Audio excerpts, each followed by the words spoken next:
आइए जानते हैं कि इस मस्जिद में जो मुख्य कार्य किया जाता है यानी नमाज को समझते हैं। नमाज दिन में 5 वक्त पढ़ी जाती है, लेकिन 2 प्रकार से पढ़ी जाती है। मस्जिद में नमाज का कुछ हिस्सा व्यक्तिगत रूप से पढ़ा जाता है, जैसे ये साहब पढ़ रहे हैं। दूसरा हिस्सा नमाज बा जमात यानी सामूहिक नमाज के रूप में पढ़ा जाता है, जैसे कि ये लोग नमाज पढ़ रहे हैं, यानी कंधे से कंधा मिलाकर कतारों में खड़े होकर नमाज पढ़ी जाती है। इस कतार को सफ कहा जाता है। जब नमाज के लिए इस प्रकार से सफ में खड़ा हुआ जाता है तब कहा जाता है कि जमात खड़ी हो गई। वैसे जमात का शाब्दिक अर्थ है संगठन, किंतु ये भी एक प्रकार से गोया संगठनशीलता जिसे इज्तिमायत कहते हैं उसी का प्रात्यक्षिक है, प्रशिक्षण है कि समाज में किस प्रकार से एक दूसरे के सहयोग से कंधे से कंधा मिलाकर काम करना है। इस सामूहिक नमाज के द्वारा अपने प्रभु की उपासना तो की जाती है, लेकिन उसके अलावा एक और संस्कार भी किया जाता है। वो संस्कार ये है कि ये सामूहिक नमाज सामाजिक न्याय, समता और बंधुता के संस्कार हम पर करती है। इस नमाज में एक पठान एक बागवान के, एक बागवान एक लोहार के, एक लोहार एक मेमन के, एक मेमन एक मनियार के, एक मनियार एक बुनकर जुलाहा के, एक जुलाहा एक सैयद के कंधे से कंधा मिलाकर नमाज पढ़ता है। यहाँ उससे कोई भेदभाव नहीं किया जाता। कोई अमुक जाति का है इसलिए उसे मस्जिद में प्रवेश करने से रोका भी नहीं जाता। एक ही सफ में खड़े होकर नमाज पढ़ने के दृश्य को किसी शायर ने एक शेर में क्या खूब चित्रित किया है कि एक ही सफ में खड़े हो गए महमूद अयाज, ना कोई बंदा रहा ना कोई बंदा नवाज। अर्थात महमूद नाम का एक राजा और अयाज नाम का उसका एक सेवक नमाज पढ़ने के लिए एक ही सफ में यानी कतार में खड़े होने के कारण सब समान हैं। ना कोई राजा है ना कोई उसका सेवक। ज्योतिबा फुले ने शायद इसी दृश्य को देखकर मराठी में शेर लिखा था कि मांगा सह आर्या नेले मसीदीत, अर्थात पिछड़े वर्ग मातंग समाज को आर्य ब्राह्मण समेत मस्जिद में ले जाया गया। इस प्रकार गैर बराबरी के विरुद्ध सामाजिक समता के आंदोलन में नमाज और मस्जिद का बहुत बड़ा योगदान है। इसी समता को एक मस्जिद में जब कैशियस क्ले नाम के एक बॉक्सर ने जाकर देखा तो वो मोहम्मद अली बन गया। इस्लाम की इसी समता की शिक्षा के कारण भारत के करोड़ों बहुजनों ने सूफी संतों के द्वारा इस्लाम की दीक्षा ली।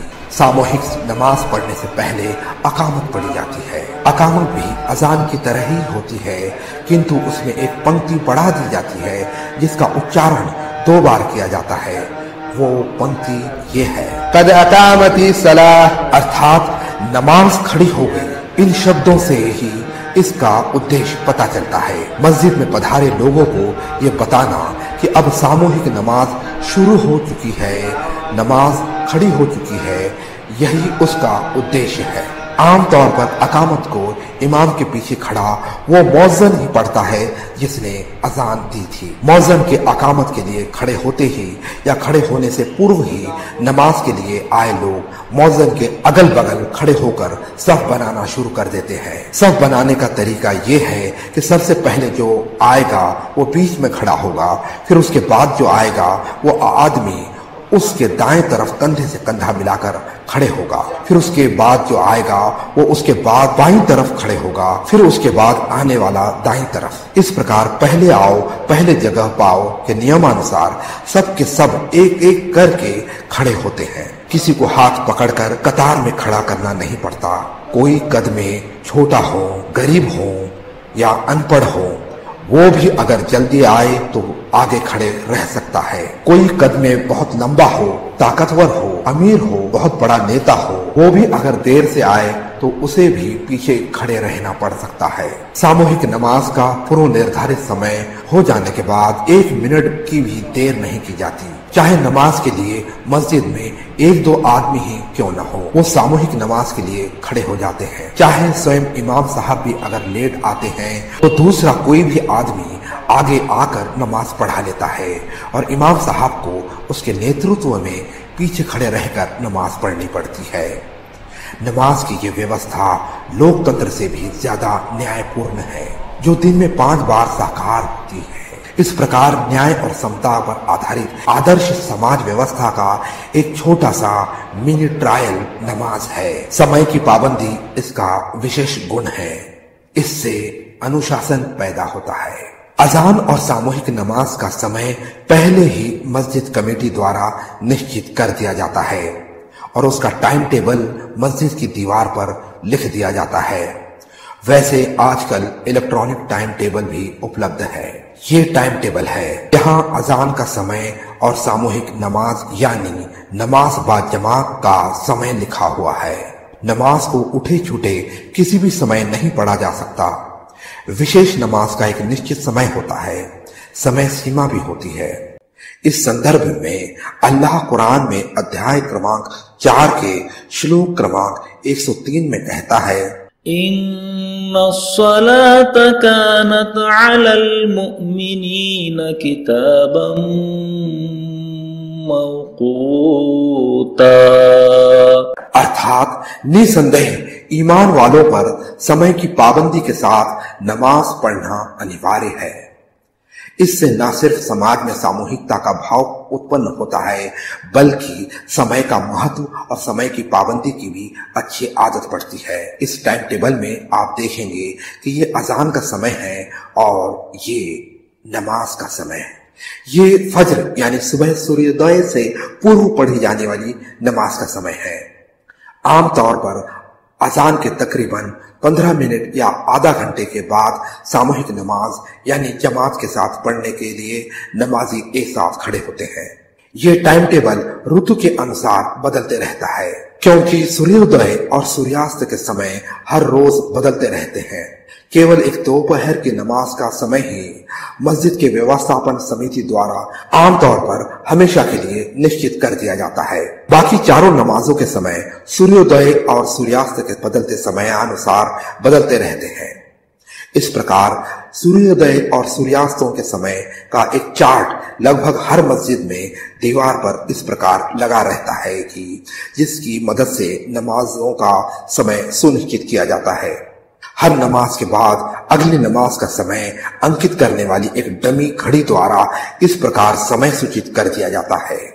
सूर्योदय से पूर्व की नमाज को फज्र की नमाज कहा जाता है। देखिए, इस मस्जिद के इस टाइम टेबल के फज्र की अजान का समय ये है और जमात यानी सामूहिक नमाज शुरू होने का समय ये है। सूरज जब सर पर होता है और बाद में थोड़ा सा नीचे ढल जाता है, यानी भारत के लगभग 1 बजे के बाद पढ़ी जाने वाली नमाज को जोहर की नमाज कहा जाता है। यहाँ पर जोहर की अजान का समय ये है और जमात का समय ये है। सूर्यास्त होने से थोड़ा पहले पढ़ी जाने वाली नमाज को असर की नमाज कहा जाता है। यहाँ असर की अजान का समय ये है और जमात का समय ये है। सूर्यास्त के बाद पढ़ी जाने वाली नमाज को मगरिब की नमाज कहा जाता है। यहाँ इसकी अजान का समय दिया हुआ है और नमाज अजान के फौरन बाद पढ़ी जाती है, इसलिए उसका अलग से समय नहीं दिया जाता। इस नमाज का एक गांव या एक शहर के सभी मस्जिदों में एक ही समय होता है। बाकी नमाजों के समय अलग अलग मस्जिद में 15 मिनट या आधा घंटा वगैरह फर्क रह सकता है। उसके बाद देर रात को पढ़ी जाने वाली नमाज को इशा कहते हैं। यहाँ इसकी अजान का समय ये है और जमात का समय ये है। मगरिब के अलावा बाकी नमाजों का समय एक निश्चित समय से शुरू होकर एक निश्चित कार्यकाल के बाद खत्म हो जाता है। उदाहरण के लिए किसी शहर में जोहर की नमाज का समय दोपहर 1 बजे से प्रारंभ होता हो और 3 बजे खत्म होता हो, तो उस शहर की किसी मस्जिद में दोपहर 12:45 बजे अजान और 1 बजे जमात रह सकती है, तो दूसरी मस्जिद में 1:30 बजे की अजान और 1:45 बजे की जमात रह सकती है, तो किसी तीसरी मस्जिद में 2 बजे की अजान और 2:15 बजे की जमात रह सकती है। कहने का तात्पर्य यह है कि हर नमाज के एक निश्चित कार्यकाल में किसी भी समय को मस्जिद के मोहल्ले के लोगों की सुविधा के अनुसार निश्चित किया जाता है। इसलिए मगरिब की नमाज को छोड़कर बाकी नमाजों के अलग अलग मस्जिदों के समय में काफी फर्क रह सकता है। इस वजह से मोबाइल के अलार्म सुबह की नमाज के लिए तो फायदेमंद रहते हैं, किंतु बाकी 4 नमाजों के लिए फायदेमंद साबित नहीं हो सकते, क्योंकि शहर की भागदौड़ की जिंदगी में आपकी कौन सी नमाज किस मस्जिद में हो यह निश्चित नहीं किया जा सकता। इसलिए मोबाइल की अजान का मुतबादिल यानी ऑप्शन साबित नहीं हो सकता। अजान की अपनी अहमियत हर युग में बरकरार ही रहेगी। सूरज के उदय होने, उसके सर से नीचे ढलने और उसके सूर्यास्त होने की क्रिया से नमाज की पूरी व्यवस्था जुड़ी हुई है। इससे आप ये भी कह सकते हैं ये प्राकृतिक धर्म है। अब नमाज की प्रक्रिया को समझते हैं। नमाज के लिए सबसे पहले खड़े होकर कानों तक दोनों हाथों की हथेलियां इस प्रकार सामने की दिशा में करके कानों तक एक साथ ऊपर उठाई जाती है। इस क्रिया को तकबीर कहते हैं। नमाज के विभिन्न पोस्चर्स के विषय में विभिन्न विद्वानों ने अपनी राय रखी है। उनकी राय अनुमान पर आधारित है। किसी एक राय को ही सत्य नहीं माना जा सकता, लेकिन कुछ विद्वानों के अनुमान दिलों को छू लेते हैं। जैसे इस पोस्चर के विषय में डॉक्टर अजीमुद्दीन साहब कहते हैं कि यह सरेंडर होने का पोस्चर है। आदमी जब पुलिस को सरेंडर करता है, शरण जाता है, तो इसी प्रकार दोनों हाथ ऊपर कर देता है। नमाज में आप जब अपना मोबाइल स्विच ऑफ करके यानी कुछ समय के लिए पूरी दुनिया से नाता तोड़कर अपने घरदार, कारोबार सब छोड़कर जब वो अल्लाह को स्मरण करके उसके दरबार में गोया उसके सामने खड़ा होकर दोनों हाथ जब ऊपर कर लेता है, तो उसका अर्थ ये भी होता है कि अब दुनियादारी से मैंने अपने हाथ ऊपर उठा लिए हैं और तुझे यानी अल्लाह को पूर्ण रूप से मैं शरण जाता हूं। अब जाहिर है कोई व्यक्ति अगर किसी पुलिस को हाथ उठाकर शरण जाएगा तो फिर वो पुलिस जो कहेगा उसे मानना पड़ेगा। मसलन पुलिस अगर बैठने को कहेगा तो वो बैठेगा, खड़े रहने के लिए कहेगा तो वो खड़ा रहेगा। तात्पर्य ये है कि कोई व्यक्ति जिस किसी को शरण चले जाता है वो व्यक्ति उसकी हर बात मानने लगता है, उसका आज्ञा पालन करने लगता है। बस यही बात इस पोस्चर से पता चलती है कि हम अल्लाह को शरण चले गए हैं। अल्लाह शरणम गच्छामि। तो अब अल्लाह ने जो कुरान के स्वरूप में और उसके संदेष्टा द्वारा जो भी आदेश दिए हैं हम उसको ज्यों का त्यों मानेंगे। उसने शराब पीने से मना किया हुआ है तो हम शराब नहीं पिएंगे। उसने हराम की कमाई कमाने से मना किया हुआ है तो हराम की कमाई नहीं कमाएंगे, ना ही खाएंगे। अल्लाह ने जिसे हलाल करार दिया है उसे हलाल समझेंगे और जिसे हराम करार दिया है उसे हराम समझेंगे और उससे दूर रहेंगे। इस प्रकार नमाज बंदे पर अच्छे संस्कार करती है। दोनों हाथ कानों तक उठाने के बाद उनको इस प्रकार पेट पर नाभि के साथ बांध दिया जाता है। कुछ लोग सीने पर भी हाथ बांधते हैं। नजरों को नीचे रखा जाता है किंतु आंखें बंद नहीं की जाती। ये वो उपासना है जो पूरे होश और हवास में की जाती है। इस दुनिया से पूरी तरह नजरें फेरना नहीं है, बल्कि दुनिया को सामने रखते हुए अपने प्रभु को याद किया जाता है। इस प्रकार यहाँ आपको भौतिक जीवन और आध्यात्मिकता का बेमिसाल संगम दिखाई देगा। गर्दन झुकाकर जब नमाजी हाथ बांधकर खड़े होता है तो वो अपने प्रभु का एक आदर्श आज्ञाकारी नजर आता है। ये पोस्चर अहंकार का भी दमन करता है। इस अवस्था में आपको कुछ श्लोक पढ़ने होते हैं। सबसे पहले सना नाम का श्लोक पढ़ा जाता है जिसके शब्द ये हैं। सुब्हानकल्लाहुम्मा व बिहम्दिका व तबारकस्मुक व तआला जद्दुक व ला इलाहा गैरुक। अर्थात हे अल्लाह, हे प्रभु, मैं तेरी पवित्रता का वर्णन करता हूँ और तेरी महिमा वर्णित करता हूँ और तेरा स्मरण समृद्धिदायी है और तेरी प्रतिष्ठा श्रेष्ठतम है और तेरे सिवा कोई भी पूज्य नहीं है। यहां तात्पर्य यह है कि सुख करता, दुख हरता, कल्याण करता केवल और केवल एकमात्र अल्लाह ही है, दूसरा कोई नहीं है। इस प्रकार मन से दुनिया के सारे डर और कुछ लोगों को जो मन में हमने ये समझकर जगह दे रखी है कि हमारा फायदा वो ही साहब करेंगे या वो ही बॉस करेंगे, उनके दैवतीकरण को यहाँ मन से हटा दिया गया है। दुनिया के सारे झूठे खुदाओं को मन से हटाकर यहाँ एक वास्तविक खुदा की तरफ, अल्लाह की तरफ बंदे का ध्यान आकर्षित कर दिया गया है, केंद्रित कर दिया गया है। उसके बाद कहा जाता है, अऊज़ु बिल्लाहि मिनश शैतानिर रजीम, अर्थात मैं अल्लाह की शरण मांगता हूँ उस तिरस्कृत शैतान से बचने के लिए। यहाँ तात्पर्य यह है कि नमाज पढ़ते वक्त जो शैतान बहकाता है, जो मन में दुनिया की बातें याद दिलाता है, दोस्तों की बातें याद दिलाता है या घर की कोई बात याद दिलाता है जिससे उपासना में ध्यान भटकता है, उसे एकाग्र करने के लिए उस शैतान से दूर रहने के उद्देश्य से यहाँ अल्लाह की पनाह मांगी गई है। उसके बाद कहा जाता है, बिस्मिल्लाहिर रहमानिर रहीम, अर्थात अल्लाह के नाम से प्रारंभ जो दयावान और कृपावान है। उसके बाद कुरान का पहला अध्याय फातिहा पढ़ा जाता है। अल्हम्दुलिल्लाहि रब्बिल आलमीन, अर्रहमानिर रहीम, मालिकि यौमिद्दीन, इय्याका नअबुदु व इय्याका नस्तईन, इहदिनस सिरातल मुस्तकीम, सिरातल लज़ीना अनअमता अलैहिम गैरिल मग़दूबि अलैहिम वलद्दाल्लीन,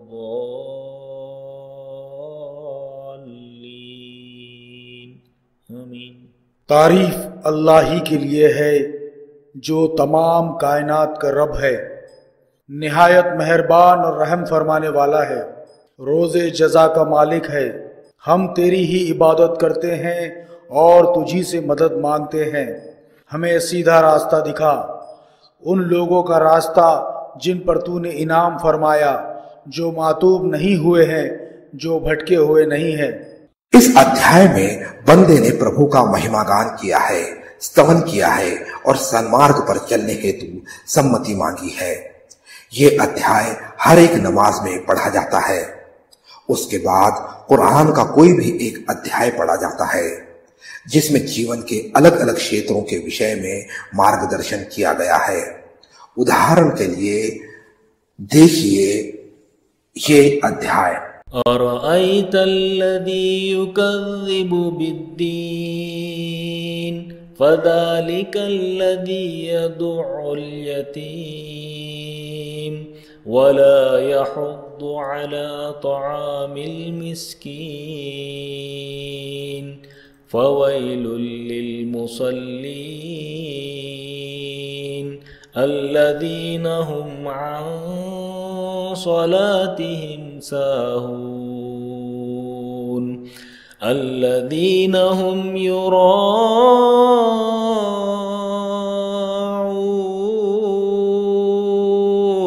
व यमनऊनल माऊन। तुमने देखा इस शख्स को जो आखिरत की जजा व सजा को झुठलाता है, वही तो है जो यतीम को धक्के देता है और मिस्कीन को खाना देने पर नहीं उकसाता। फिर तबाही है उन नमाज पढ़ने वालों के लिए जो अपनी नमाज से गफलत बरतते हैं, जो रियाकारी करते हैं और मामूली जरूरत की चीजें लोगों को देने से गुरेज करते हैं। यहाँ समाज सेवा को नमाज से और नमाज को ईमान से जोड़ दिया गया है। आखिर क्यों कर कोई पुण्य कर्म करेगा? आत्मसंतुष्टि यानी अपने आप को खुश करने के लिए काम करने वाले ज्यादा से ज्यादा टिक नहीं पाते, क्योंकि ये काम करने के बाद जिनकी सेवा की जा रही हो उन्हीं के द्वारा जब उनको नकारात्मक रिस्पांस मिलता है तो वो मायूस हो जाते हैं। लेकिन जिसका ये ईमान हो कि इस सेवा का बदला मुझे मरने के बाद के जीवन में जन्नत में अल्लाह देगा, तो फिर इस दुनिया में उसे कैसा ही रिस्पांस क्यों न मिले, वो मरते दम तक अपना सेवा कार्य करते रहता है। अब समझते हैं कि मरने के बाद कैसे कोई जीवन रह सकता है। इसका जवाब स्वयं प्रभु कुरान के अध्याय क्रमांक 17 के श्लोक क्रमांक 51 में देता है। औ खल्क़म मिम्मा यकबुरु फी सुदूरिकुम फसयक़ूलून मन युईदुना क़ुलिल्लज़ी फ़तरकुम अव्वल मर्रा फसयुनग़िज़ून इलैका रुऊसहुम वयक़ूलून मताहु क़ुल असा अन यकून क़रीबा। अर्थात या कोई और चीज जो तुम्हारे जी में अत्यंत विकट हो, तब वे कहेंगे कौन हमें पलटा कर लाएगा। कह दो वही जिसने तुम्हें पहली बार पैदा किया। तब वे तुम्हारे आगे अपने सरों को हिला हिला कर कहेंगे अच्छा तो वो कहां होगा। कह दो कदाचित कि वह निकट ही हो। तात्पर्य यह है कि कोई चीज भी अगर पहली बार बनाना हो तो वो कठिन कार्य होता है और दूसरी बार बनाना हो तो आसान। कल्पना तो कीजिए कि जब विश्व में केवल पेड़ पौधे, पानी, जमीन और पर्वत ही रहे होंगे, तब बगैर माता पिता के पहला जीव कैसे उत्पन्न हुआ होगा। पहला मनुष्य बगैर मम्मी पापा के कैसे उत्पन्न हुआ होगा। वो सृष्टि रचयिता जो प्रथम मनुष्य को बगैर माता पिता के उत्पन्न कर सकता है, तो फिर मनुष्य मरकर मिट्टी में मिल जाए या जला दिया जाए तो फिर उसे फिर से उत्पन्न करना उस सृष्टि रचयिता के लिए कौन सा मुश्किल कार्य है। जर्मन वैज्ञानिक हंस स्पेमन कहते हैं कि मनुष्य के शरीर में टेलबोन नाम की एक ऐसी सूक्ष्म हड्डी है जो बहुत ज्यादा कठिन है। इतनी कठिन कि उसको हजारों डिग्री सेल्सियस टेम्परेचर में भी अगर तपाया जाए तब भी वो पिघलती या नष्ट नहीं होती। ये रीढ़ की हड्डी के नीचे होती है। आदरणीय अबू हुरैरा रज़ी अल्लाह ताला अन्हो निवेदन करते हैं कि संदेशा मोहम्मद सल्लल्लाहु अलैहि वसल्लम ने फरमाया कि मनुष्य के शरीर का हर एक भाग नष्ट हो जाएगा सिवाय सिर्फ एक हड्डी का हिस्सा छोड़कर। वो हड्डी यानी रीढ़ की हड्डी का सबसे आखिरी हिस्सा। कयामत के दिन इसी हड्डी के छोटे से हिस्से से मनुष्य का पुनर्निर्माण होगा। तफसीर इब्न कसीर में इस संदर्भ में कहा गया है कि जिस दिन कयामत का बिगुल बजाया जाएगा, फिर अल्लाह आकाश से ऐसी बारिश बरसाएगा कि जिस प्रकार पेड़ पौधे उगते हैं, उसी प्रकार जमीन से इसी हड्डी से यानी टेल बोन से मनुष्य का पुनर्निर्माण होगा। ये तो विज्ञान भी मानता है कि एक न एक दिन सृष्टि का विनाश होकर ही रहेगा। जिस दिन ये होगा उसे कयामत यानी महाप्रलय का दिन कहा जाता है। किंतु मनुष्य को उसके बाद फिर जिंदा किया जाएगा और किए कराए का हिसाब होगा। जो कोई अल्लाह और उसके संदेशा और मरने के बाद जीवन पर ईमान यानी यकीन के साथ विश्वास रखकर सत्कर्म करेगा, उसे जन्नत मिलेगी। जो इन बातों का इनकार करेगा या अल्लाह के अलावा भी कई उपास्यों की उपासना करेगा और दुष्कर्म करेगा, उसे जहन्नुम मिलेगी। जन्नत क्या है? एक खूबसूरत दुनिया जहां मनुष्य हमेशा रहेगा। वहां उसे जो चाहिए वो मिलेगा। वहां वो न बीमार होगा ना मरेगा। जहन्नुम क्या है? एक आग की भयानक वादी जो मनुष्य की त्वचा को जला देगी, मांस को जला देगी, केवल हड्डियां बाकी रहेगी। किंतु मनुष्य मरेगा नहीं। वो मरने के लिए तरसेगा लेकिन मरेगा नहीं। ऐसा हमेशा होता रहेगा। यानी हड्डियों पर मांस को चढ़ाया जाएगा, त्वचा को चढ़ाया जाएगा, फिर उसे जलाया जाएगा, फिर मांस और त्वचा को चढ़ाया जाएगा। इस यातनादायी जीवन से बचना है तो ईमान रखना होगा।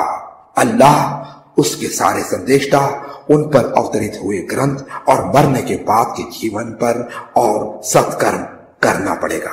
इसी ईमान को ताजा करती है नमाज। किंतु केवल नमाज पढ़ लेने से काम नहीं चलेगा, बल्कि हमको वो व्यवस्था कायम करनी होगी और उस व्यवस्था को कायम करने में सहयोग देना पड़ेगा जिसमें यतीम, भूखे, गरीबों को पेट भरकर खाना खिलाने के लिए प्रोत्साहन दिया जाता हो, बल्कि कोई भूखा या भिखारी ही ना रहता हो। उस व्यवस्था को कायम करने के लिए हम सभी धर्म और जाति के लोगों को इकट्ठा आना होगा, एक दूसरे को समझना होगा, एक दूसरे की विचारधारा, एक दूसरे के धर्म को समझना पड़ेगा। ये जो श्लोक जो अनाथ को खाना खिलाने के संदर्भ में कहा गया है, ये उसी व्यवस्था की ओर इशारा करता है। इस प्रकार के कई श्लोक कुरान में है जिसे नमाज में पढ़ाया जाता है। उसके बाद अल्लाह अकबर कहकर घुटने पर हाथ रखकर झुका जाता है। इस पोस्चर को रुकू कहते हैं। ऐसी स्थिति में 3 बार कहा जाता है, सुब्हान रब्बियल अज़ीम, सुब्हान रब्बियल अज़ीम, सुब्हान रब्बियल अज़ीम, अर्थात पवित्र है मेरा महान पालन करता। इस प्रकार अपने सर को झुकाकर अपने प्रभु का गौरव और महिमा गान किया जाता है।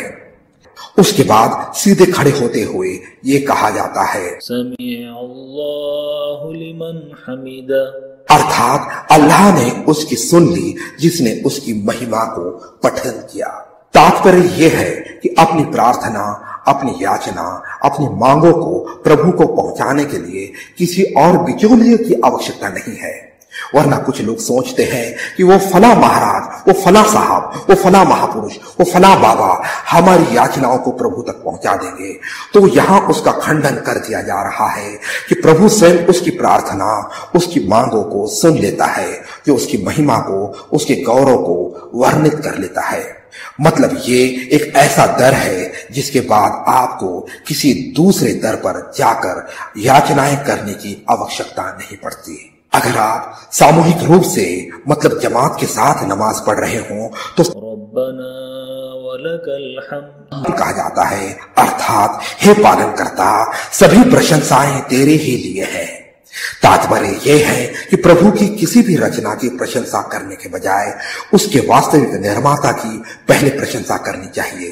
इसलिए किसी की प्रशंसा के तौर पर सुभान अल्लाह या अल्हम्दुलिल्लाह कहा जाता है, जिसका भावानुवाद यही होता है कि प्रशंसा तो अल्लाह के लिए है, क्योंकि मूल निर्माण और प्रेरणा उसी की होती है। उसके बाद इस प्रकार सजदा किया जाता है। सजदे में मस्तिष्क, नाक, दोनों हाथ, दोनों पैर यानी 8 अंगों को जमीन पर लगाया जाता है। ये मनुष्य की पूर्णतः शरणागति को दर्शाने वाली स्थिति है। ऐसी स्थिति में आवाज को ऊंचा किए बगैर खामोशी से पढ़ा जाता है, सुब्हान रब्बियल आला, सुब्हान रब्बियल आला, सुब्हान रब्बियल आला, अर्थात पवित्र है मेरा सर्वश्रेष्ठ पालन करता। ये जो सर यहाँ प्रभु के सामने झुका है वो हमें ऐसी प्रेरणा देता है, ऐसी मानसिक, शारीरिक और आत्मिक तथा नैतिक शक्ति प्रदान करता है कि फिर मनुष्य को किसी और के सामने झुकने की आवश्यकता नहीं पड़ती। इसलिए तो किसी उर्दू कवि ने कहा है कि वो सजदा जिसे तू गिरा समझता है, 1000 सजदों से देता है आदमी को नजात। इसके स्वास्थ्य की दृष्टि से भी कई फायदे हैं। इससे हमारे रक्त का बहाव और झुकाव हमारे मस्तिष्क की तरफ होता है, जिससे दिमाग को काफी मात्रा में रक्त उपलब्ध होता है। इससे हमारी एकाग्रता में वृद्धि होती है। फिर सीधा खड़ा होकर इस प्रकार दोनों घुटनों को मोड़कर दोनों जानों पर बैठा जाता है और फिर दोबारा सजदा किया जाता है। इस प्रकार सीधा खड़े होकर दोनों हाथों को कानों तक उठाने से लेकर 2 बार सजदा करने तक की क्रिया को एक रकात नमाज कहते हैं। गोया रकात ये नमाज का एक प्रकार का यूनिट है। 2 रकात नमाज, 3 रकात नमाज, 4 रकात नमाज, इस प्रकार से नमाज को गिना जाता है। हर 2 रकात नमाज पढ़ने के बाद आखिर में सजदे से उठकर इस प्रकार जब बैठा जाता है तब इस स्थिति को कहते हैं कायदा। इस स्थिति में कुछ श्लोक पढ़े जाते हैं। सबसे पहले जो श्लोक पढ़ा जाता है उसे कहते हैं अत्तहियात। अत्तहियातु लिल्लाहि वस्सलवातु वत्तय्यिबातु अस्सलामु अलैका अय्युहन नबिय्यु व रहमतुल्लाहि व बरकातुहु। अस्सलामु अलैना व अला इबादिल्लाहि अस्सालिहीन। अशहदु अल्ला इलाहा इल्लल्लाहु व अशहदु अन्ना मुहम्मदन अब्दुहु व रसूलुहु। अर्थात सभी प्रकार के मौखिक, शारीरिक और आर्थिक आराधना अल्लाह के लिए है। हे संदेशता, आपको सुख, शांति, सुरक्षा प्राप्त हो, अल्लाह की कृपा और समृद्धि भी प्राप्त हो। सुख, शांति और सुरक्षा का लाभ हमें और अल्लाह के सदाचारी भक्तजनों को भी पहुंचे। मैं गवाही देता हूं कि अल्लाह के सिवा कोई उपासना करने योग्य नहीं है और मैं गवाही देता हूं कि मोहम्मद सल्लल्लाहु अलैहि वसल्लम अल्लाह के भक्त और संदेशता हैं। उसके बाद ये श्लोक पढ़ा जाता है जिसे दुरूद इब्राहिम कहते हैं। अल्लाहुम्मा सल्लि अला मुहम्मदिन व अला आलि मुहम्मदिन कमा सल्लैता अला इब्राहीम व अला आलि इब्राहीम इन्नका हमीदुम मजीद। अल्लाहुम्मा बारिक अला मुहम्मदिन व अला आलि मुहम्मदिन कमा बारकता अला इब्राहीम व अला आलि इब्राहीम इन्नका हमीदुम मजीद। अर्थात हे अल्लाह, सुख, शांति और सुरक्षा और कृपा प्राप्त हो संदेशता मोहम्मद सल्लल्लाहु अलैहि वसल्लम को और उनके वंश को, जिस प्रकार तूने सुख, शांति और सुरक्षा प्रदान की संदेशता इब्राहिम के वंश को। निसंदेह तू बड़ा गौरवशाली और महानतम है। हे अल्लाह, समृद्धि प्रदान कर संदेशता मोहम्मद सल्लल्लाहु अलैहि वसल्लम को और उनके वंश को, जिस प्रकार तूने समृद्धि प्रदान की संदेशता इब्राहिम अलैहिस्सलाम को और उनके वंश को। निसंदेह तू बड़ा गौरवशाली और महानतम है। यहां वंश से अभिप्रेत केवल खानदानी वंश नहीं तो वैचारिक वंश भी है। जो लोग भी संदेशता के पैगाम को आगे लेकर चल रहे हैं वो सारे उनके अनुयायी और उनके वैचारिक दृष्टि से वारिस ही है, वंश ही है। यहां संदेशता इब्राहिम का उल्लेख आया है, इसलिए उनका थोड़ा सा परिचय करा दें। बहुत सारे हमारे देश बंधुओं की ये गलत फहमी है कि अल्लाह के संदेशता मोहम्मद सल्लल्लाहु अलैहि वसल्लम ये इस्लाम के संस्थापक है। हालांकि ऐसा नहीं है। वो इस्लाम के संस्थापक नहीं है बल्कि अंतिम संदेशता है। उनके पहले भी इस्लाम था, मुस्लिम थे।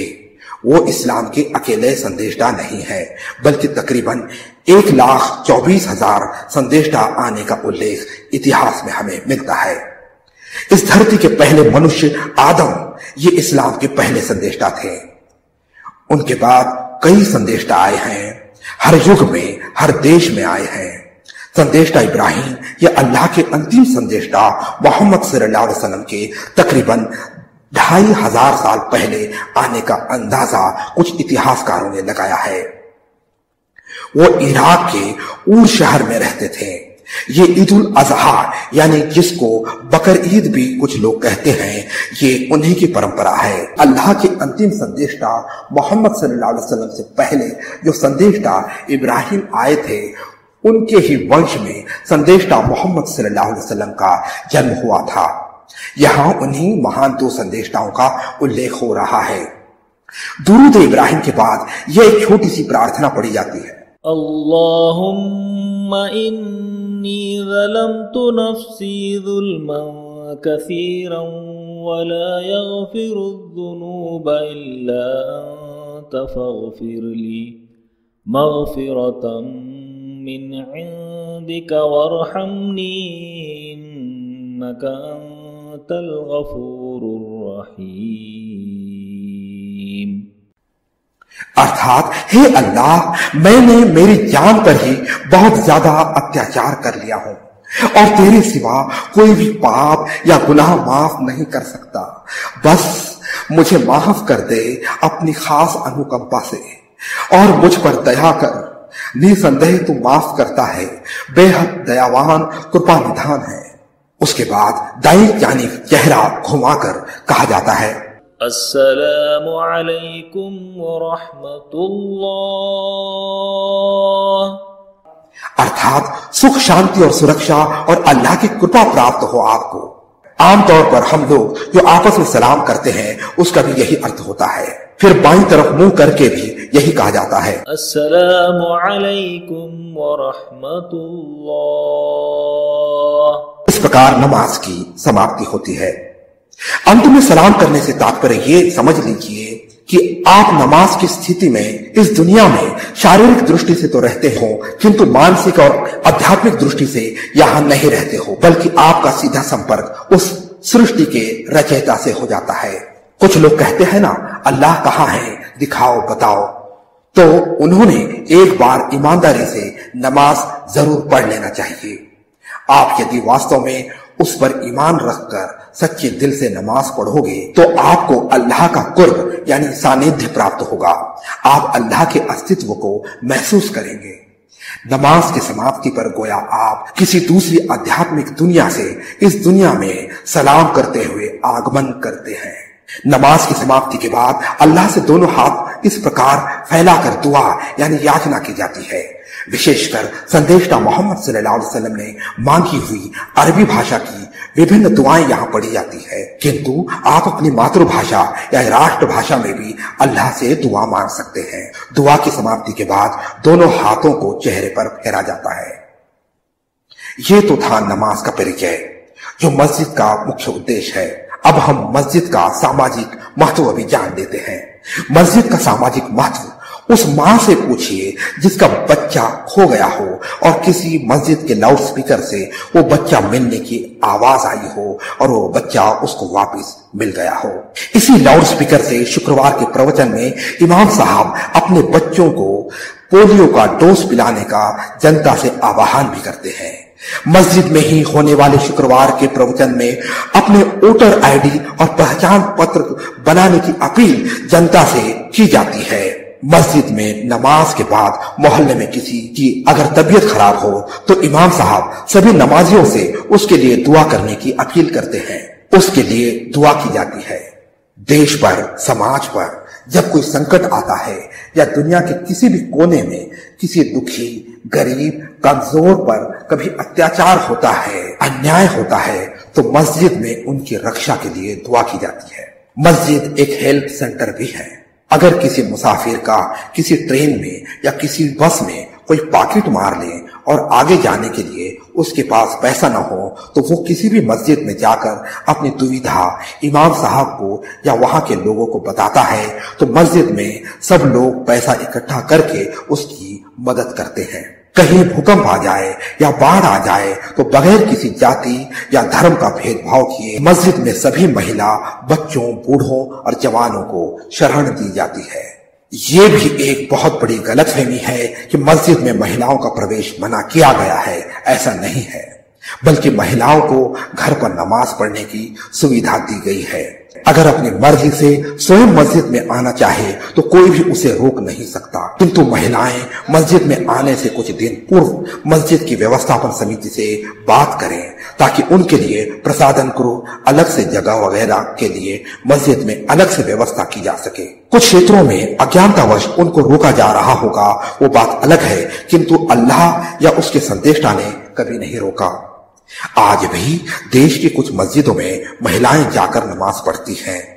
उनके लिए मस्जिद में नमाज पढ़ने की विशेष व्यवस्था भी की जाती है ताकि उनकी प्राइवेसी बाधित ना हो सके और वो सुरक्षित रहे। लगभग हर मस्जिद में कम या ज्यादा संख्या में लेकिन किताबें जरूर होती है। कुछ बड़ी मस्जिदों में तो बड़े बड़े ग्रंथालय भी मौजूद हैं, जहां छात्र और बड़े नागरिक भी आकर बड़ी संख्या में ज्ञान प्राप्त करते हैं। जिन बच्चों के घर में पढ़ाई करने की कोई विशेष व्यवस्था नहीं होती, वो बच्चे अपने स्कूल की पढ़ाई भी मस्जिद में आकर कर सकते हैं। लगभग हर मस्जिद में एक छोटा सा मदरसा भी चलता है। यह मदरसा आम बड़े मदरसों जैसा नहीं होता। इसमें केवल कुरान की अरबी लिपि पढ़ सकें, इसलिए अरबी भाषा के अक्षरों की पहचान कराई जाती है। इसे मकतब कहते हैं। किंतु मुंबई या महाराष्ट्र के कई मस्जिदों में अब इस मकतब ने थोड़ा आधुनिक रूप धारण कर लिया है। स्कूल के अलावा समय में ये मकतब चलता है। इसमें कुरान, हदीस ग्रंथ और इस्लाम की बुनियादी शिक्षा को पढ़ाया जाता है। जैसे सारे मानव एक ही आदम की संतान है, यानी हम सब आपस में भाई भाई हैं। हम सबका प्रभु अल्लाह एक ही है। हम सबको आखिर में उसी के पास किए कराए का हिसाब देना है। हम सब के लिए अल्लाह ने जो आखिरी संदेशा भेजा है वो भी एक ही है। सभी संदेशाओं पर ईमान रखना है। हम एक ही संदेशा की उम्मत यानी समुदाय हैं। कुरान हम सब के लिए मार्गदर्शन है। माँ बाप का आदर करें, उनकी सेवा करें, बड़ों का आदर करें, गालियां न दें, शराब ना पिएं, जुआ ना खेलें, चोरी ना करें, भ्रष्टाचार ना करें, अकारण मारपीट ना करें, खून खराबा ना करें। ये सब शिक्षाएं उनको यहाँ इस मकतब में दी जाती है। मस्जिद में दो पक्षों के बीच अगर कोई विवाद हो जाए तो उसे भी आमने सामने बैठकर चर्चा के द्वारा हल निकाला जाता है। तात्पर्य यह कि मस्जिद एक लोक न्यायालय का भी कार्य करती है। इस प्रकार मस्जिद समाज में होने वाले बड़े झगड़े और खून खराबे को भी रोकती है। मस्जिद में बेसहारा मुसाफिर भी इमाम साहब की अनुमति से कुछ दिनों के लिए विश्राम कर सकते हैं। रमजान महीने में ऐसे मुसाफिरों के लिए खाने का भी प्रबंध रहता है। इतना ही नहीं बल्कि कुछ मस्जिदों में तो गरीबों के लिए रोजाना दोनों वक्त के खाने का भी इंतजाम होता है। कुछ मस्जिदों द्वारा किसी सरकारी अस्पतालों में गरीब मरीज और उनके रिश्तेदारों के लिए भी खाना उपलब्ध करवाया जाता है। मस्जिदों के बाहर बैठकर भिक्षा मांगने वालों में केवल मुस्लिम रहते हैं ऐसा नहीं है, तो कई धर्मों के लोग भिक्षा मांगते हैं। नमाजी उनकी जाति या धर्म को देखे बगैर उनकी मदद करते हैं। मस्जिद में अंतिम विधि का भी कुछ सामान होता है, जैसे ये जनाजा और पार्थिव शरीर को स्नान करने के लिए ये तख्त। ये चीजें मृत के परिवार को मुफ्त में उपलब्ध करवाई जाती है। कुछ मस्जिदों ने तो अब पार्थिव शरीर को रखने के लिए शीत पेटी की भी व्यवस्था की है। हर शुक्रवार को नमाज के बाद दुआ से पहले एक कतार में बैठे नमाजियों के सामने से एक चंदा पेटी सर्कुलेट होती है, जिसे उसमें कुछ पैसा डालना होता है, वो डाल देता है। किसी पर भी कोई जबरदस्ती नहीं करता। ये चंदा पेटी मस्जिद की व्यवस्था चलाने का मुख्य आर्थिक स्रोत है। इसके अलावा भी कुछ लोग स्वयं अपनी मर्जी से मस्जिद की व्यवस्थापन समिति को या इमाम साहब को अपनी दान राशि देते हैं और उसकी बाकायदा रिसिप्ट दी जाती है। आर्थिक रूप से सक्षम लोगों के लिए अपनी आय का कम से कम 2.5% हिस्सा खर्च करने के लिए कहा गया है। उसे ज़कात कहा जाता है। इस ज़कात की राशि मस्जिद में नहीं दी जा सकती, क्योंकि ज़कात की राशि केवल जरूरतमंद लोगों पर और अल्लाह के मार्ग में खर्च की जा सकती है। मस्जिद में अमीर लोग भी आते हैं। वहां का पानी, बिजली, पंखा, इन साधनों का एक प्रकार से उनको भी लाभ पहुंचता है। इस कारण ज़कात मस्जिद में नहीं दी जा सकती। मस्जिद में दिए जाने वाले चंदे और आर्थिक लेन देन का बाकायदा हिसाब रखा जाता है। कितना चंदा हुआ और उसमें से कितना खर्च हुआ, इसका हिसाब हर हफ्ते या महीने मस्जिद की दीवार पर किसी बोर्ड पर लिख दिया जाता है। मोहल्ले या गांव के किसी भी व्यक्ति को मस्जिद की व्यवस्थापन समिति से पैसों का हिसाब लेने का अधिकार रहता है।